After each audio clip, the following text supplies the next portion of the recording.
So I became a novice when I was 13. I didn't know anything about Buddhism at that time, but my family is a Buddhist family, and my parents took me to the temple very often when I was young, and I felt that uh, I felt peaceful whenever I was in the temple. So and on the Vesakha day in 2002, I and a very close friend of mine, we decided to become novice, and because we felt that it's more fun and happier to stay in the temple than staying at home. So we became novices together. And as you know that in Vietnam, we don't have a monastic education system for young novices like other Theravada Buddhist country. So as novices, we have to attend classes in public school, and until grade 12, we went to Buddhist schools for like official Buddhist trainings, learning the suttas, the Vinayas, and practices, like everything after graduating grade 12. And after that, I went to Thailand for my BA in Buddhist Studies in 2011. And after that, I went to Hong Kong for Master in Buddhist Studies at the Hong Kong University. And then I was very interested in Buddhist teachings, the Buddha's teaching, but I found that it's very difficult for us, for me personally, and also many monks in Vietnam, because we learned the Buddha's teaching through first of all the Chinese medium, the Chinese scriptures, and then we learn in Vietnamese. So there are many things we could not understand properly without a kind of like a basic understanding of Pali and Sanskrit. So that's why I decided to pursue my academic training in Buddhist studies, and I ventured to go to SOAS in London to do my MA in Buddhist studies with a more serious academic training. And I tried to learn Sanskrit and Pali, and then I went to Oxford University for my MPhil, and there I further my training in Sanskrit, and I studied a little bit of Tibetan, and I found that it's very useful and very helpful to learn the scriptural languages and to learn the Buddha's word in different languages, and especially very important to learn Pali. And that's why I met Dr. Yochana at the summer Pali course by Professor Gombrich in 2018. So that's where the first time we met Dr. Yochana at the Oxford Buddha Vihara and during the course. And I really admired, and I felt very fortunate to meet and to know Dr. Yochana and to know her great works, what she is doing in India. That's such an amazing work, because I think we are also in similar situation, which I will explain further in my short presentation. We are all trying to, to revive Buddhism in our land, right? Yeah. Buddhism was starting in India, but due to some historical reasons, it was lost in India, and now many people are like start to try to revive Buddhism in India and in Vietnam also. We have a long history of Buddhism, but because of the war and so Buddhism declined, and now we are trying to revive and develop Buddhism in our country. And that's why I feel that we are on the same page and we share uh, many things in similar. Um, so I think that's more than enough for to introduce myself. So do you see the map, the introduction to of Buddhism into Vietnam? Yes. Now we can see Okay. one thing. Yes, now Yeah. Yes, that's good. So, well, this is it's a map I got from internet, but this show how Buddhism spread from India to other parts of the world. So this just gives you an kind of overall ideas how Buddhism spread to East Asia and especially to Vietnam. So you can see the two main roads to the north to China and to Vietnam. Then the other road is to the south to South India and to Sri Lanka, and then it come to Vietnam. yeah. Yeah, so we don't have a lot of historical evidence of the early phase of Buddhism in Vietnam, how it was introduced into Vietnam. We still is a still a hot topic, and people are still debating about that. So I just give you what our tradition believes. So we can know that from some historical records, Buddhism was introduced into Vietnam by 2nd century CE at the latest. So also very early. Some scholars argue that Buddhism came into Vietnam even at the at Ashoka's time, but we have no evidence for that. And just basically, you can see the map on the left. It shows Vietnam territory in the yellow color at around the beginning of the Common Era, the 1st and 2nd century CE, which is in the north of nowadays Vietnam.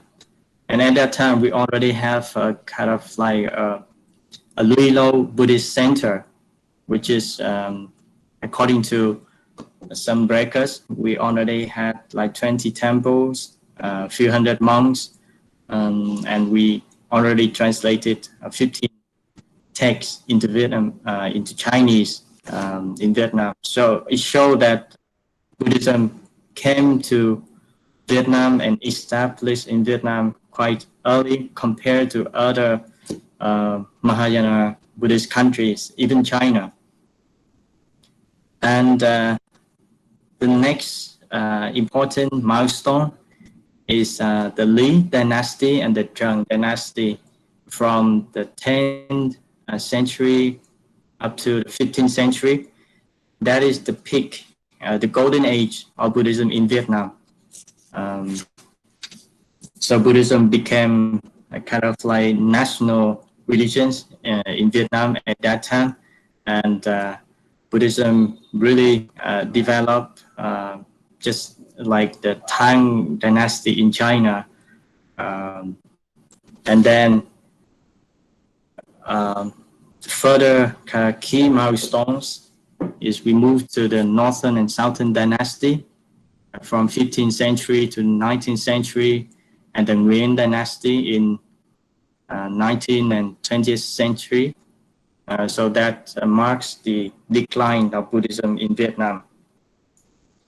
And the next milestone in the history of Buddhism in Vietnam is the French period and the post-colonial period. So at that time, we had a kind of like revival movement of Buddhism in Vietnam. and Buddhism in Vietnam became more socially and politically engaged with the society, and the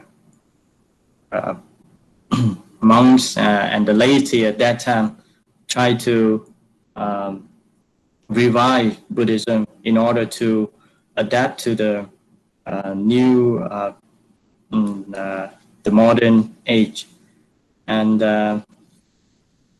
here I would like to give you some numbers, statistics about Buddhism in Vietnam at the present. So by 2010, this is a very rough number. So we have about 45,000 monks and nuns. So there are three main schools of Buddhism in Vietnam. Firstly, the majority is Mahayana Buddhism. And the second is Theravada Buddhism. We also have Theravada. And the third school of Buddhism is Kagsi, which originated in Vietnam during the 20th century. And we have like nearly 15,000 temples and Buddhist facilities. We have 4 Buddhist universities in Vietnam, and 8 Buddhist colleges and 31 schools of intermediate Buddhist studies. So I study I got my training of Buddhism in Vietnam is one of the 31 schools of intermediate Buddhist studies. And overall, so according to the government statistics in 2019 of religion in Vietnam, so it shows that the Buddhism covers only nearly 5% of the population in Vietnam. But that many people argue that that is not a true figure, because in Vietnam, most people prefer not to show their religious identity. So although we believe that more than 50% of Vietnamese are Buddhist or participate in Buddhist activities, but they do not declare their religious belief in their identity card, so the government cannot give a very accurate statistic of the numbers of Buddhists in Vietnam. And so this just a very basic and very short introduction to the background of Buddhism in Vietnam. And my purpose of showing you about this is just to give you a very rough idea, and also to show the ups and downs, and the development, also the struggle of Buddhism in Vietnam. However, Buddhism has become a kind of like inseparable part of the Vietnam people, life, culture, and history, and it shows in the literature, and also in our daily life, our Vietnamese thought. So the Buddha's teaching on dependent origination, karma and rebirth, cause and effect, are those teachings that became like the main philosophy of many people in Vietnam. And one of the distinctive feature of Mahayana Buddhism is the flexibility that it adapts to traditional beliefs of the Vietnamese people. So as you know that in East Asia countries, especially those relate to Chinese culture. People believe in ancestor worship. So that is a very important practice for the Chinese and also for the Vietnamese people. And it became kind of like a part of Buddhist practice also. And the second distinctive feature of Buddhism in Vietnam is the unity between different Buddhist schools. So you can see in this picture, this is a kind of like a higher ordination ceremony in Vietnam. So these are the most venerables who were invited to the ceremony. You can see that we have Theravada monks, the Mahayana monks, and also the Katsi school, all joined together harmoniously. So that is, and all schools of Buddhism are equally respected and developed in Vietnam. So it's a very distinctive feature that is rarely seen in other Buddhist countries. And here I'll show you some pictures of the daily activities and also the traditional festival in Vietnam that was influenced also by Buddhist culture. So here are the pictures of the New Year celebration in Vietnam. And this is the Buddha's birthday, the Vesak Day in Vietnam, and it is a public holiday in Vietnam.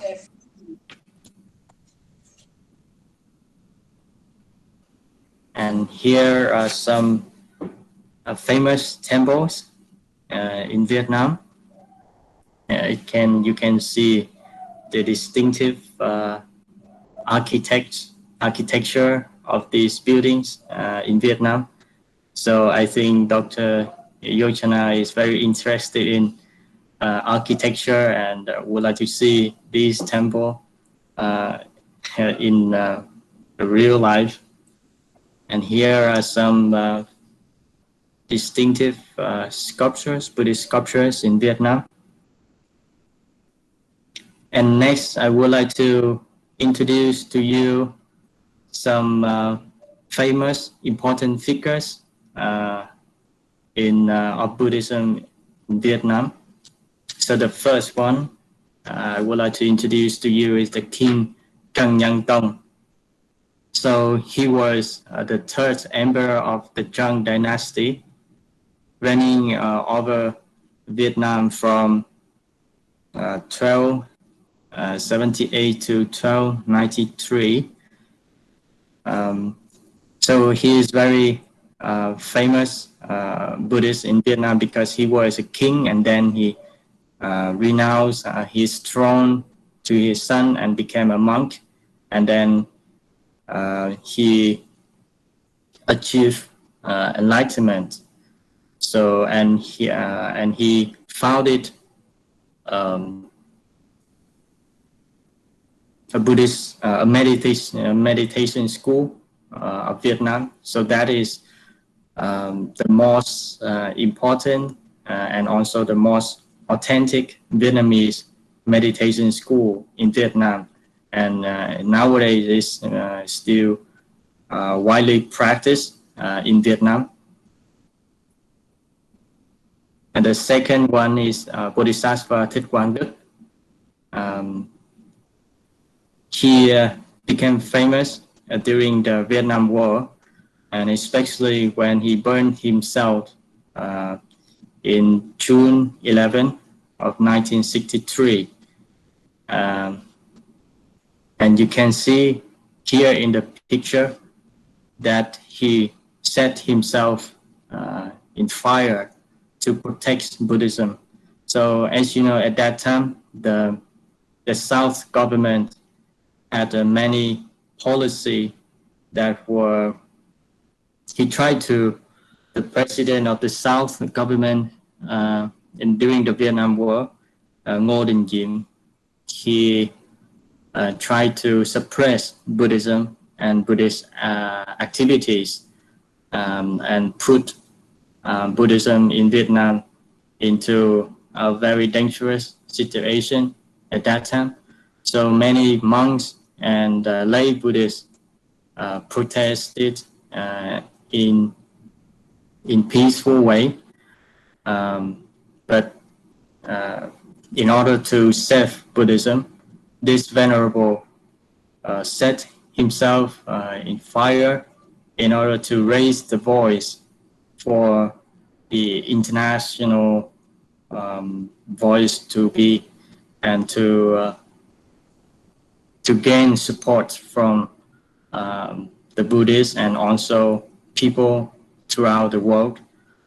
So he sacrificed himself to protect Buddhism, and you can see on the right, that is his heart.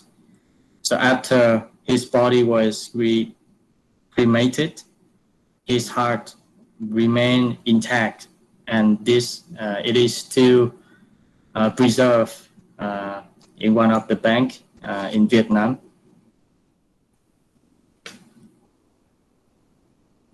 So the next figure I would like to introduce to you is Most Venerable Thích Nhất Hạnh. I think many of you may know him because he is a very well-known and very respected Buddhist teacher, a meditation master, and also an author and peace activist.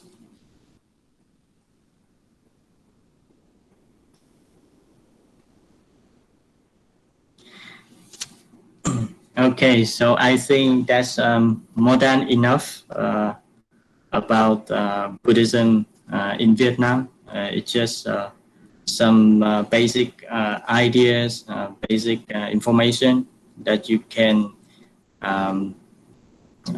imagine or about Buddhism in Vietnam. So by ways of summary, I would like to emphasize that Buddhism was introduced into Vietnam very early, almost 2,000 years ago, and it has become an inseparable part of the Vietnamese people, history and culture. And with the ups and downs of the Vietnamese history, Buddhism has always accompanied with the Vietnamese state. And nowadays, as I mentioned earlier, Buddhism in Vietnam is reviving, renewing, and also transforming, and hopefully blooming. So here's some I selected references. If you are interested in Buddhism in Vietnam and would like to know more, so you can read these references. So that is the first part of my talk, is to give some basic information about Buddhism in Vietnam. So you still can hear me? Okay. Yes, Bante. Yes, we can hear you. Yes. Okay, that's great. So now we are moving to the second part and also the main part of my presentation today. So that is Vasa in Vietnam.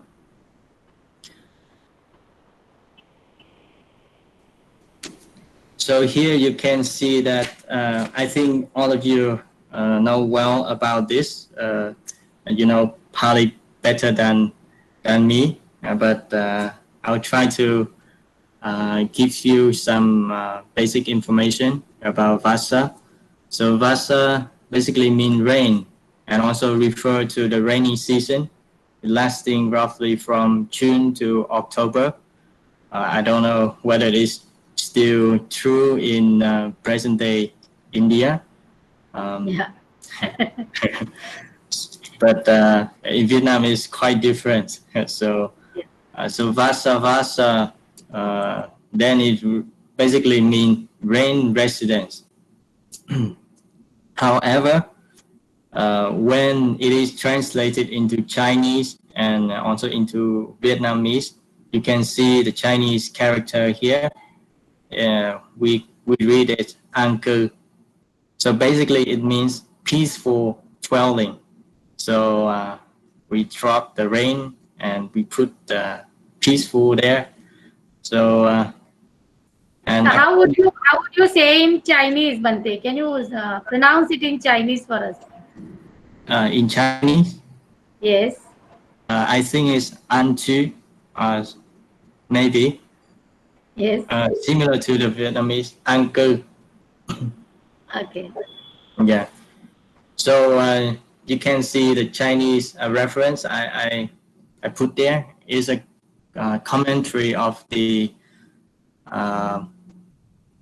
Dhamma Vinaya. It explains the meaning of the word peaceful dwelling. So basically, it means it is Vasa Vasa is the time where your body and mind becomes peaceful and tranquil. So it means peaceful. And at that period, you need to stay in one place. So that is the meaning of dwelling. So all together, Vasa Vasa means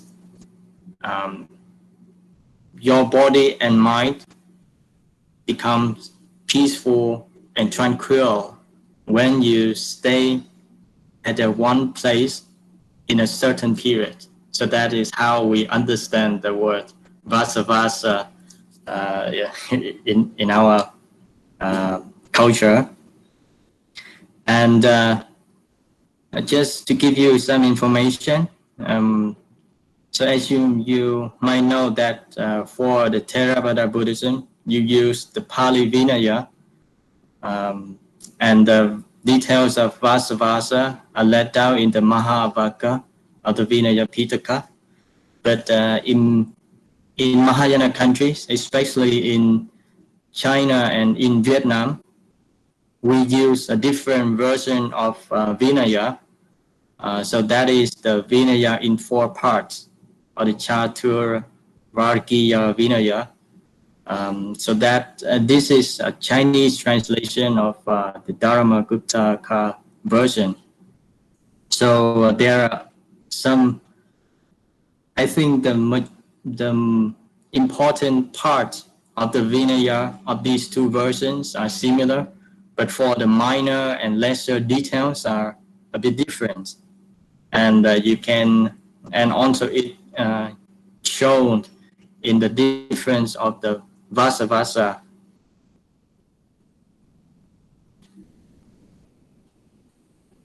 So the origin of the Vasa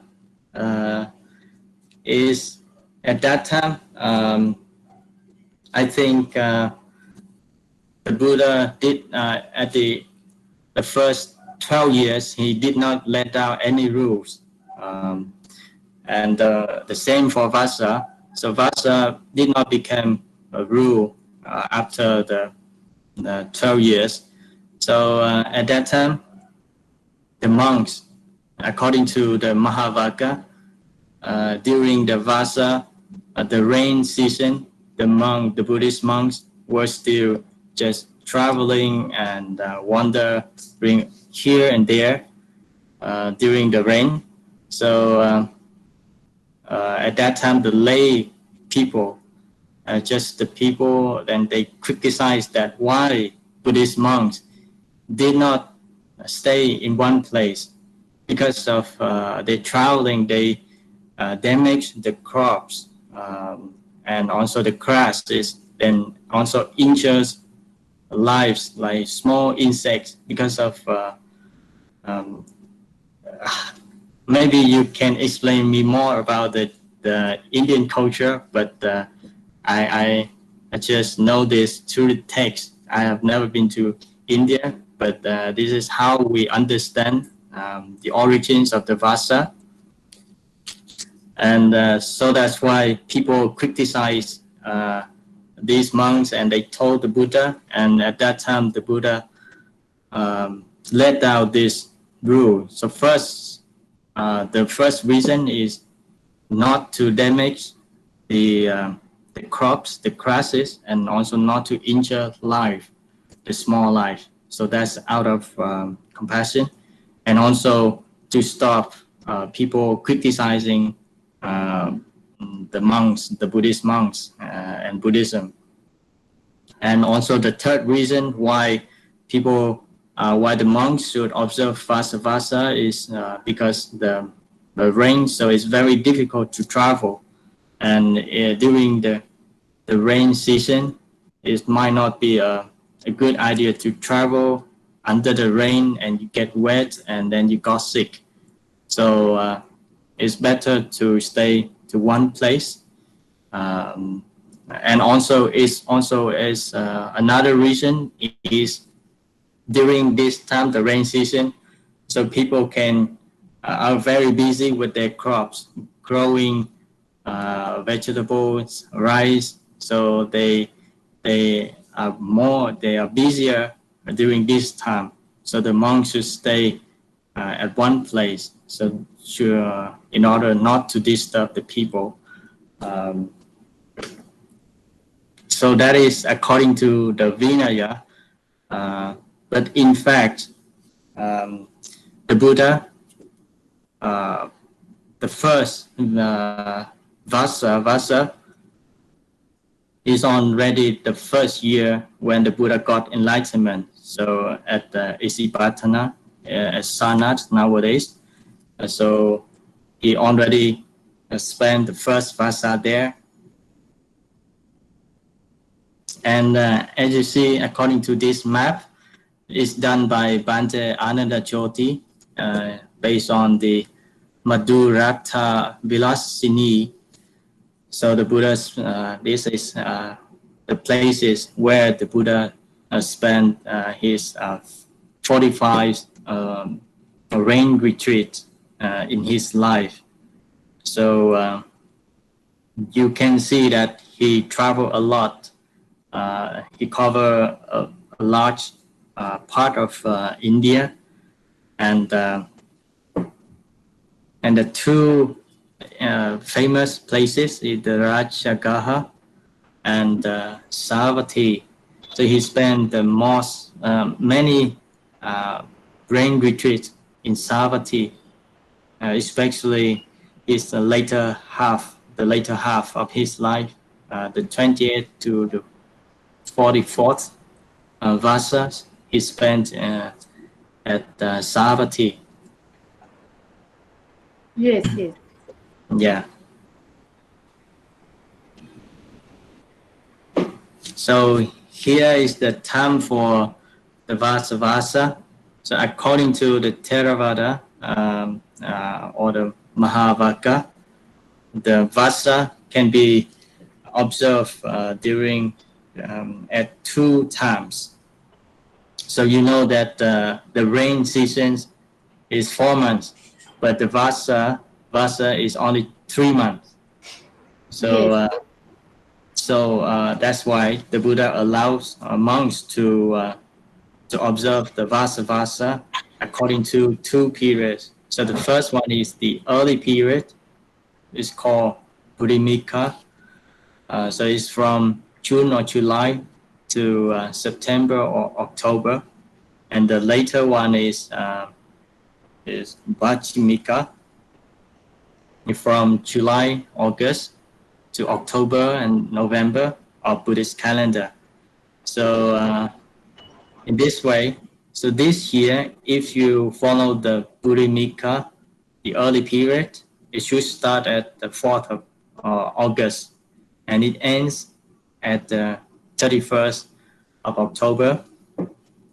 So this is according to the Theravada traditions, and I'm not sure venerables in India still observe the Vasa according to this. Yeah. We are this time in India. We are ending it at 31st or 30th of September, Bante. And Yeah, the Myanmar, they are doing it up to October. Yes. yeah. Yeah. So, but however, in Mahayana country, especially in Vietnam, we use the Dharma Gupta Vinaya. So there's a kind of like difference regarding the time of the Vasa. So the rain retreat start from 16th of the 4th lunar month to the 15th of the 7th lunar month. So basically for this year, we started Vasa at 7th of June. I'm sorry, I made a mistake here. It should be June. And it ends the 3rd of September. So it means that we already ended our Vasa. Yes. Yeah. So you can see the difference between Theravada and Mahayana um, uh, traditions. And according to the Vinaya, some monks can also observe the winter retreat, not the rain retreat. So you see that our Vinaya is quite flexible, and it adapts to the local culture or the weather and also ways of living. So when Buddhism was introduced into China and also into Vietnam, so we had to adapt to the kind of like different climate and weather. So our rain season start earlier, so that's why we observe the rain retreat earlier than it is in India. And so the procedure of entering the Vasa is quite simple according to the Vinaya. So the monks can, when they already select a suitable place to spend the Vasa, and also to have already found a senior monk who is an expert in the Vinaya, who is highly respected and who is knowledgeable and has a lot of experience in meditation and practice. So then he can go to that monastery and to say, Imasmin vihare dimasam imam vasam upemi. So basically it just means I determined to stay in this monastery during the 3 months of rainy season. So if some cases, some monks, if they stay in a remote place, if they do not have a big monastery, so they can observe the Vasa alone, it is also permissible. And one of the most important rules during the Vasa time is the monks cannot travel out of their place for more than 7 days. So if you for some important reasons, like if the master, the parents, and get sick, or other important urgent matters, so monks are allowed to go out of their residence and come back within 7 days. So they can promise to the senior monks like Anto Satahe Bhatini Vati Sami. So that is the basic procedure, but of course there are many more Vinaya rules concerning the Vasa. If you are interested, so you can go to the Mahavaka to. And here I would like to introduce to you one Vasa resident. So this is at the Vietnam Buddhist University at Ho Chi Minh City. This is so I mentioned earlier that we had 4 Buddhist universities in Vietnam. So this is the one in Ho Chi Minh City in the south. So there are nearly 1,000 monks and nuns are studying and practicing at that university.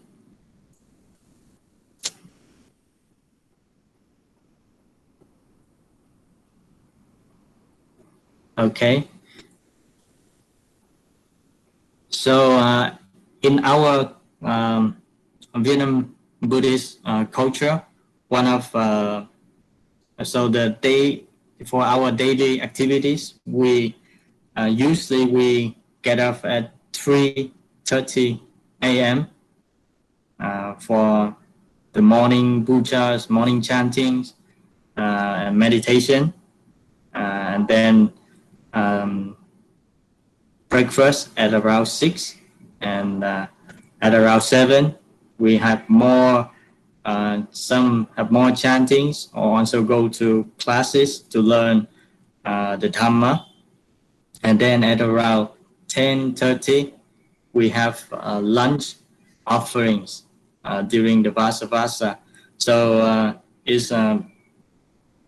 this lunch offering is an important part of the day during the Vasa. So where when people, the lay devotee, come to the temple to join the chanting, the meditation, to learn the Dhamma, and also to offer lunch to the monks. So here, this is the Hue Chiu Temple in Kon Tum province. So this is my master. So this is at our temple in central Vietnam. So you can see that we use very small bowl, not like a big bowls like in Theravada countries, because we don't go out for alms. So as you know that when Buddhism was introduced into China and also in Vietnam, Vietnamese and Chinese people don't have the culture of offering for the bhikkhus like in India culture. So we have to settle down into the monastery, and sometimes we also have to work ourselves and to cook ourselves. So that's why now we only use the bowls for the symbolic meaning. But we don't use it to go out for almsgiving. Yeah, Bhante, I also want to know, in that picture, Yes. they are the novices, right? In this picture, they are the novices, or Yes, I can yes. say, Yeah, and yes. they don't shave the complete head. Yeah, yes. So I was also like that when I was a novice. So I got a little hairs here, like Why the is novice. that, Bhante? Yeah, it is a So practice. these novices are not samaneras. They have only 5 precepts. Okay. Right. So before they become like samanera and to observe 10 precepts, they have to go through this stage because they are too young. Okay, Right. so you And identify them with the hair. They have to these keep little some hair. hairs represent that they still have defilements and they have the fetters connections with the worldly life. So they are not totally renounced. Right. Okay, but what age you become a samnera then? I was 13 when I became a novice. Usually Yeah. that is the age you become a Samnera, or students become a Samnera. Well, so to become a summoner, you should be like around 15. Uh, Okay. yeah, but younger than that, you're not allowed to become summoneras. And once you become summoneras, you have to wait until 20 to Okay. get a full ordination. I think it's the same for Theravada. Upasampada. Yes. Yeah, Upasampada. Yes. That's the Upada, age, yes, age term. Yes. Yes. yes, Thank you. Thank you. Yes. yes. So here, um, I would like to share to you the 5 reflections before meals. Or so before our meals, or we usually have this kind of like reflections before eating. Um, so first, so let us reflect on our own work and the effort of those who brought us this food. So whenever we receive the food offered by the people, and I think this practice you can use. Everybody can use this practice and reflection when you have your meals. It generates your gratitude and mindfulness, and when you have your meals. So the first is to reflection on the work and efforts of those who brought us this food. People spend a lot of time and effort to grow rice and also to cook for us. So that's why we need to think of them whenever we have food. And second, let us be aware of the quality of our dish as we receive this meal. So this is, when we have meal, this is also a good chance for us to reflect on ourselves, whether we have done any good things, any good deeds during the day before we had the meal. So so it's time for us to reflect on ourselves. And the third, to be mindful of defiled thought and transcend them, especially greed. So it's very easy to understand that when we see food, our desires and our greed, our hunger also arise, right? So that's why it's very important for us to be mindful of these thoughts and also to overcome it. And the fourth, we appreciate this food, which sustains the good health of our body and mind. So we consider the food as a kind of medicine. So we eat to live, but not live to eat. All right. So it's very important to remember this. So because nowadays we many people due to the abundance of food, we tend to eat more than we need. The fifth, and so in order to continue our practice for enlightenment and benefit all beings, we accept this offering.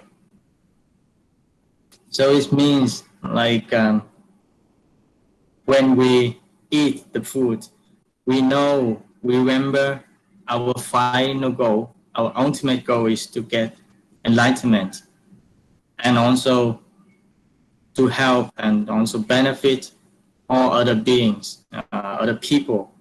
So this is our practice. Whenever we eat meal, we reflect on these 5 points, and this is Bante, I need to ask one yes, thing, a simple yes, question, because we are taught or we are told about that in the Mahayana tradition, people don't think about the enlightenment, but they want they will only take think of enlightenment till all the beings are enlightened. So thinking about enlightenment for the self is very Theravadi, and Mahayana don't think of that. It is being very selfish if you think of only your enlightenment, and that is how Mahayana is different from Theravada. That we are taught like that. So when you talk about enlightenment, I was that's the reason I want to ask one thing. Yes. Oh, well, yeah, thank you very much for the questions. I think it's a very challenging questions. Uh, well, so that's why I mentioned earlier, that's very important for us to learn from different traditions. So usually we have kind of like a biased understanding or a kind of a sided understanding of the other traditions. So before, I think it's a kind of like historical issues and also a polemic problem when we say this is Mahayana and this is Hinayana. So of course that term is not used nowadays, but that is the context when it's long ago, and that is a kind of misunderstanding of the both traditions. So before, some Mahayana monks say, well, the Theravada monks are aiming for arahantship and only for their own enlightenment. So that is very selfish. And some Theravada monks, they think of the Mahayana monks like, well, those Mahayana monks are kind of like heretics. They are non-Buddhist believers because they do not follow the original Buddha's teachings. So that's kind of like a very common misunderstanding. And for me, I think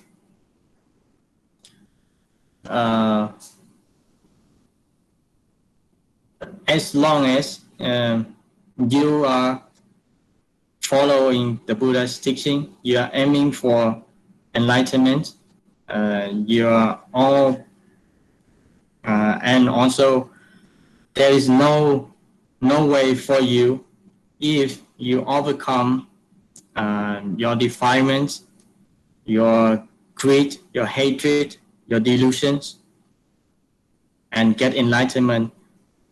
And there is no way for you to have selfish if you're already enlightened, right? So nevertheless, I think regardless Theravada monks or Mahayana monks, if you have wisdom, you have compassion, those are the key qualities for an enlightened person.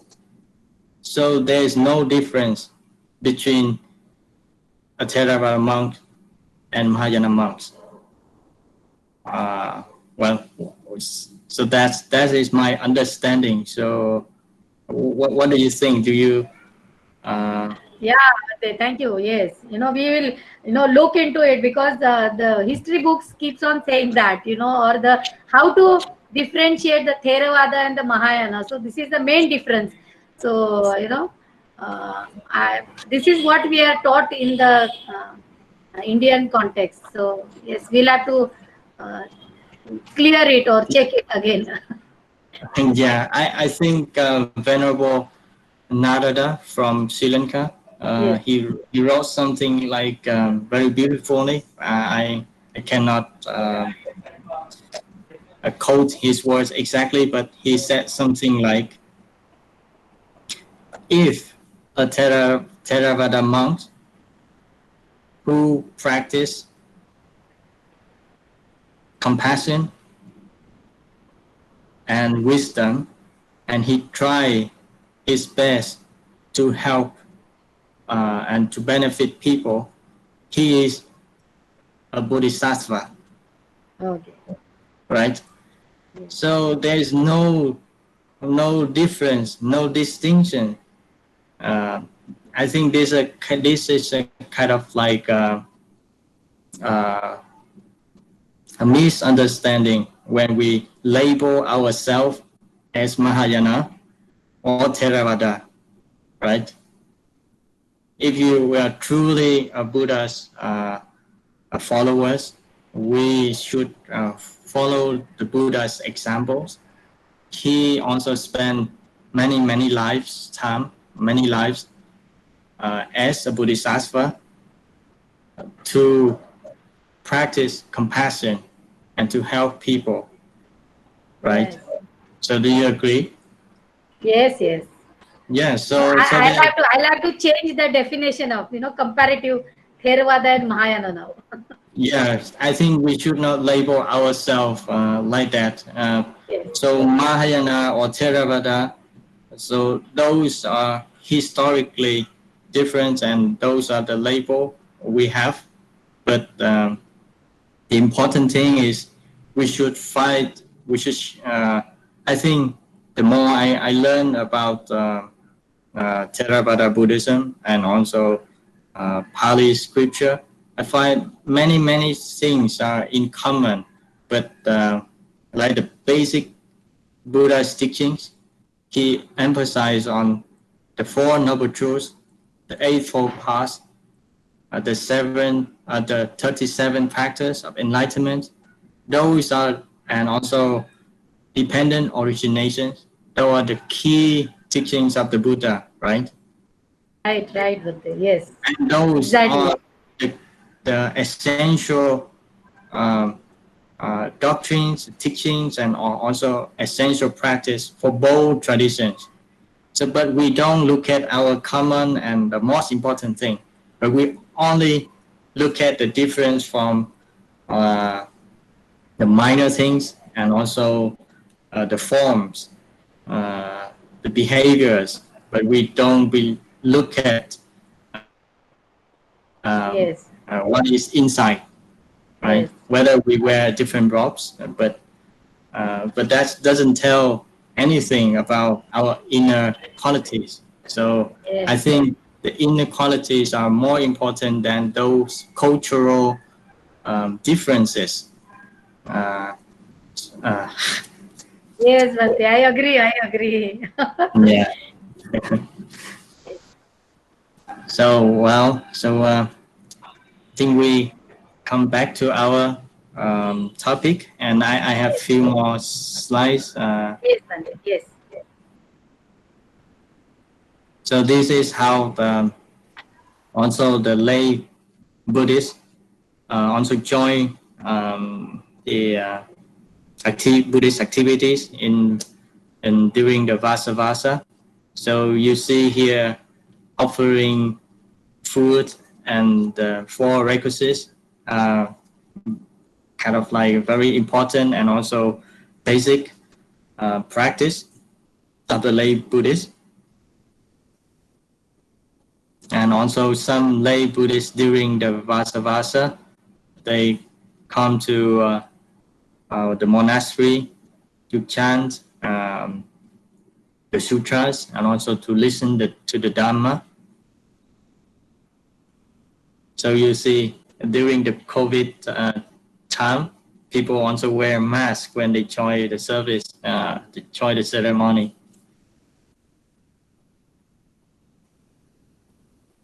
And also, this is a temporary ordination during the Vasa. Some people also choose to become novices, monks or nuns during the 3 months of the Vasa.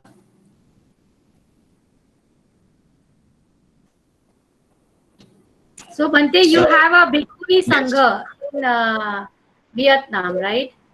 Pardon? Bhikkhuni Sangha, that is the nuns also you have in ordination and all.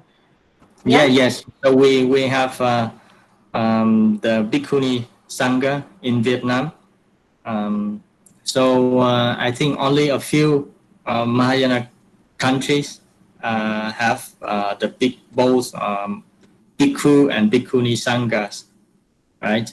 So that is also the bhikkhuni sangha is very sensitive and very hot issue nowadays.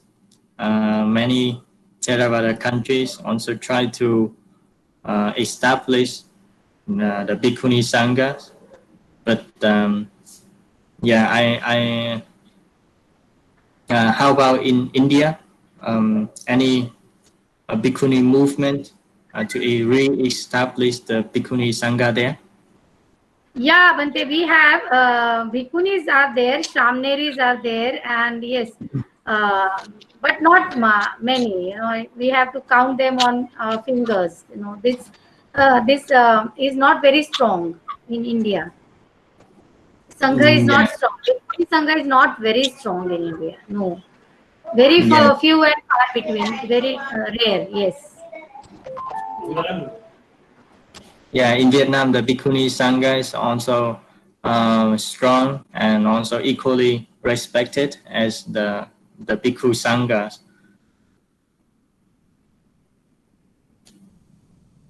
Yeah. So after the 3 months of Vasavasa, there is a very important and special ceremony. It's called Bhavadana.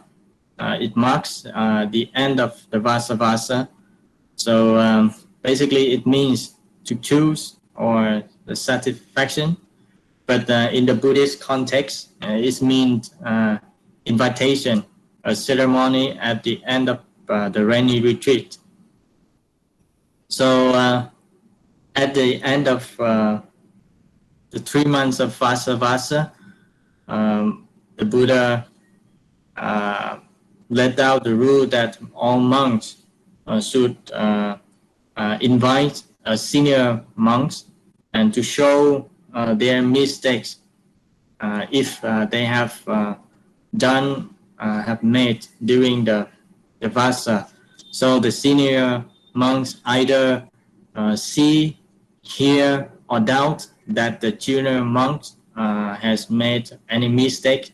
So he, out of compassion, point out the mistake to the junior monk. So in order for the junior monk to know his mistake and also to improve himself or herself. So that is a very important ceremony at the end of the Vasa. So here you can see the bhikkhus and bhikkhunis are observing the Bhavadana ceremony at the end of the Vasa residence. So in the picture on the left, so you can see the monk who wears the dark robe. That is my master. So he is doing the invitation with another senior monk. So during that ceremony, the more senior monks invite another senior monk to point out his mistakes, and next the junior and junior until the most junior monk to do the same thing. And on the right hand side, you can also see the bhikkhunis also observing the Bhavadana ceremony. So as you also all know that one of very important ceremony at the end of the 3-month retreat is the Katina offering ceremony. So Katina has different meanings. So originally it just means hard, firm, or stiff, but in Buddhist context, it means the robes that used to make the clothes that used to make the monk's robe. And also some say that, especially in the commentary, They say it's a kind of like a wooden frame used by the bhikkhus in sewing their robes. Anyway, so that is the Katina robes offering ceremony has become a very important and also popular festival in Buddhist countries, especially in Theravada countries. So here you see that the Katina ceremony at a Theravada temple in South Vietnam. So people prepare the clothes, the robe, together with other offerings, and they put on their head and come to the temple and offer to the monks. So according to the sutras, offering Katina robe at the end of Vasa is a great meritorious deed. It's greater than many other offerings. Yes. One of the most important reason is that after the 3 months of retreat, of brain retreat, all the monks were like purified, and they learned the Dharma and practiced the Dharma intensively and seriously. So after that, they achieve higher spiritual development. So that's why at that time, making Katina ceremony, Katina offering can gain a lot of merit. And here in this picture, you can see it is myself. I led a group of lay devotees, including my mother and my brother, to a small and remote temple, and we offer the Katina robes to the monks there. So as you know that this is a kind of like a lost tradition in Vietnam, especially for Mahayana Buddhism. We did not observe this Katina ceremony before, but recently with the effort of some senior monks, we try to revive this tradition in Vietnam, especially for Mahayana Buddhism. Yeah, we also try to offer Bante nowadays Katina Chivara in our department. Yes, we do that. We have been doing it for the last 3 years, I think. And we'll be doing this year also. Let's see how we can do it. Yes. Yeah, sadhu. I think I first came to know that about this ceremony when I went to Thailand. Before that, we have never heard about Katina ceremony.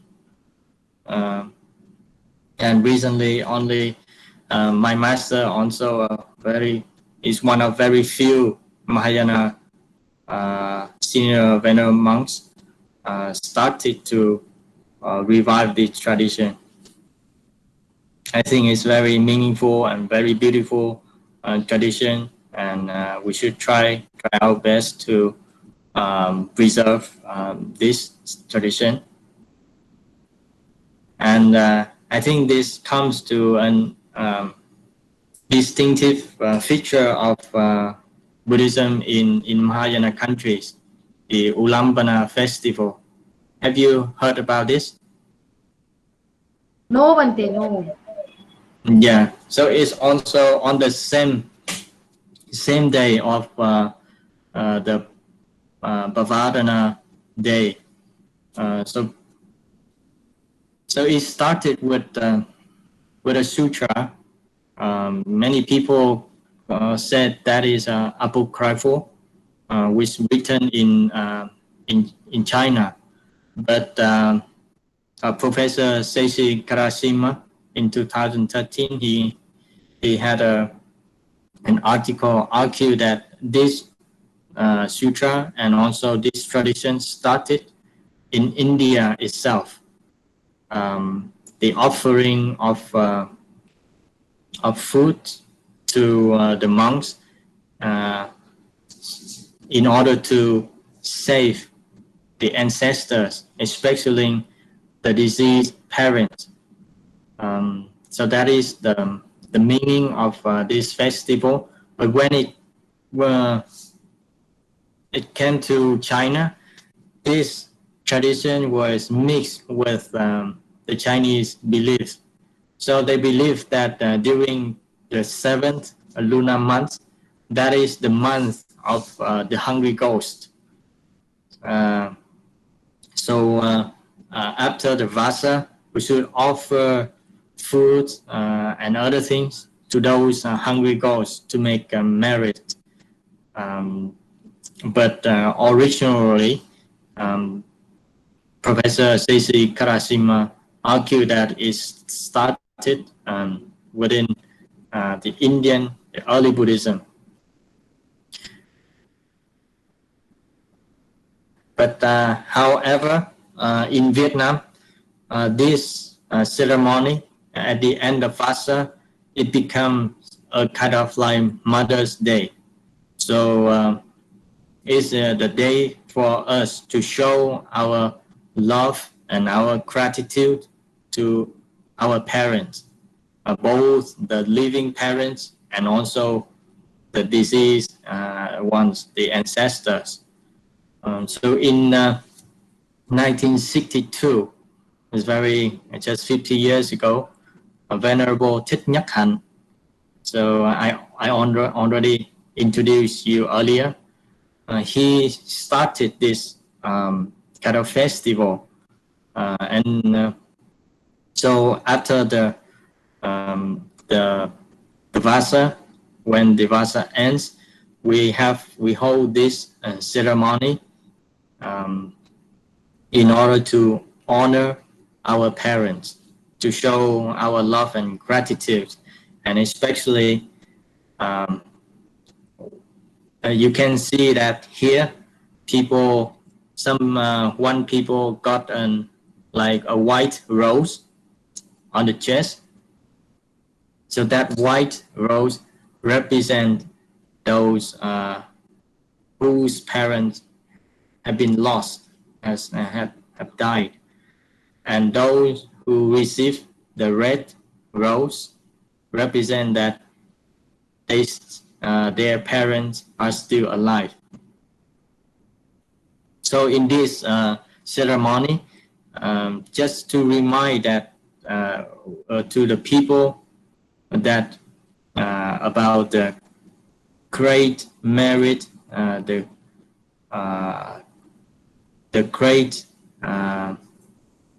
love that our parents have given to us.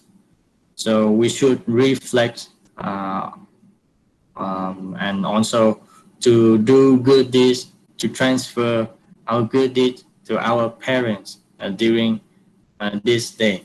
So this ceremony, So then, Bante, is it anyway related when you say Mother's Day? We have the tradition like Buddha had gone to teach his mother in the Vassavasa, right? And then he Yes. taught Abhidhamma and he came back at the end of the Vassa, right? So, that is also maybe the reason, you teach it as a Mother's Day. I don't know. I mean, that's Yeah, how.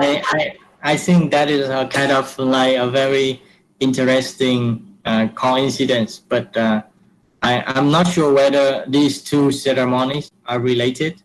But yes, as you have said, mentioned that the Buddha during the Vasa, he also, due to his gratitude to his mother, so he went to the Tavatimsa to teach his mother the Abhidhamma and try to enlighten her in order for her to also achieve enlightenment. So that is very important tradition, and also very important lesson for us too. And so that's why I think it's very interesting that the end of Vasa in our country has become like a Mother's Day, and also this festival is one of I think one of the two most important Buddhist festival in Vietnam. So the Vesakha, the Buddha's birthday, and also this day, the Buddhist Mother's Day, are the two most important ceremonies for many people in Vietnam. Even though they are not Buddhist, they also participate in this ceremony. So I just show you this picture. That's when I was in Thailand in 2014. We organized this ceremony for the overseas Vietnamese who were studying and living in Thailand. So you see, it's a very important ceremony for the Vietnamese people, even though they were abroad. Well, so I think I've spent a lot of time already. So by ways of concluding remarks, I just share to you some important point of practicing the Vasa. So in Mahayana tradition, we have 6 principles of harmony and respect that we should preserve, we should practice in our monastery, but especially during the Vasa. As you know that during the Vasa, many monks from different temples come to stay in one place, right? So that's why we need some kind of like regulations to govern our life. But more than that, we have other kind of practice principle that help us to stay together harmoniously as a community. So that is also the meaning of the word Sangha. Sangha is to join together as a community. So the first principle is to sharing the same viewpoints and goals, or the right view. So it means that everybody, every monks who are staying at the same monastery, they are all following the Buddha's teachings, and also to aiming for enlightenment, and so that's they share the same goals. So that's the most important thing to unite people. Whenever you share the same purpose, so when you stay together, it's more meaningful. And the second point is abiding by the same precepts. So it's also important that when you stay together as a community, people voluntarily follow and abide themselves with the same regulations and the same precepts. So that is how Buddhism and all the Buddhist Sangha has survived for the past 2,500 years.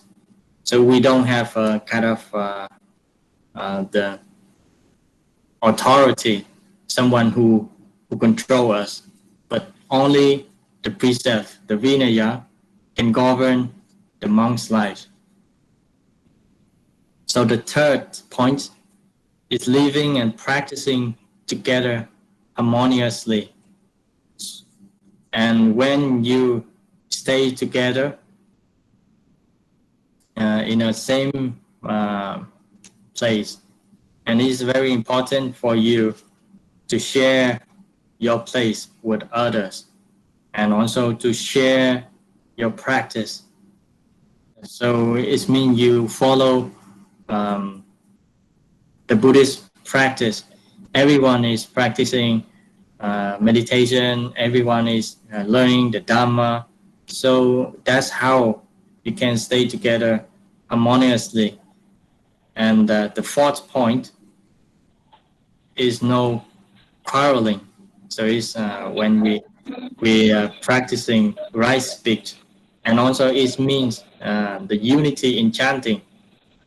So that is the original meaning. So when you stay in the same community, is very important. When you chant in harmony, and it also reflects in your daily activity, your life, and you should have the right speech and do not quarrel with each other.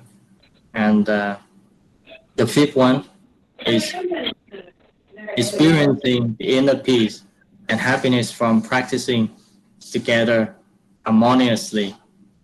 And the last point is the sharing benefit harmoniously. I think the last point is also very practical point. Is something about the material benefit, because when you stay together, people, the lay devotee, come and to make offerings. So whenever we receive offerings, you should share equally to everyone. Everyone who observe the same precept, who practice the same thing, should get the same like benefits, especially offerings. So those are the 6 principles of harmony and also respect that govern our practice during the Vasa. And I think it's also very useful for everyone, for even for the lay Buddhists, and also for the society to maintain the peace and also harmony in our community and also the wider society. And last message, I think I just would like to, by way of conclusion, I remind to all of you and the lay devotees practices during the Vasa. These practices are mentioned in the Dikka Chanu Sutta, Dhammika Sutta, and Velama Sutta. So for the lay devotees, the Buddha said for the benefit of and also the happiness at the present and in the future, we should have these qualities and practices. So first of all is saddha, is our faith, our belief in the Triple Gems, our confidence in the Dhamma, and also in yourself. You should be confident in yourself that you can change, you can follow the Dhamma, and you can also improve yourself. And the second practice is dana, is generosity and offering. And the third practice is sila, and to keep the precept. So you can make a vow to observe the 5 precepts or the 8 precepts, or also it can also mean to make a resolution and to change your negative or bad behaviors. And also the fourth practice is bhavana. Bhavana is not only means meditation, but also means any kind of mental development. It's a time for you to practice meditation, mindfulness, or metta meditation. And finally, the most important things the Buddha emphasized is panya, wisdom and or insight. And we can only have our true happiness when we achieve the insight into the reality, when we really see things as they are. So that is the final goal of the Buddhist practice. And as a conclusion, I would like to emphasize that Vasavasa is a time of peace and harmony and gratitude. So throughout my presentation today, I would like to show you that our practice, or especially during the Vasavasa and also the Buddhist way of life, is very much about peace, harmony, and gratitude. And this is the time for spiritual development of both monastic and lay devotees. It is Vasavasa, also for the harmony and well-being of the Sangha, and also the strengthening the relationship between the monastic and devotees. And finally, we are preserving the ancient tradition of all the Buddhas. So I would like to end my talk here, my presentation here, and I hope that with my sharing, you get to know a little bit more about Buddhism in Vietnam. Yes. Yes. Thank you, Vande, for taking us, for this beautiful trip of Vietnam. And thank you on behalf of all the students of Department of Pali. Also, I would like to thank you very much, Dr. Yochana Bhagat, again, and also thank you, everybody who have joined the talk, who has very kindly spent your time to listen to me. And I would like to emphasize once again that it's very important for us to learn and to understand different traditions. And we are all the sons and daughters of the Buddhas, and we are all trying to follow his path. And you can see that harmony, respect, and love can only start with the right understanding, and that's why it's very important to learn from each other. And I think Dr. Yochana Bhagat has done a very excellent job and a meaningful job to invite different venerables from different countries and traditions to share their knowledge. And I wish all of you all the best, and always be happy and healthy and be blessed by the Buddha. And shall we chant before we end our presentation today? Please join me.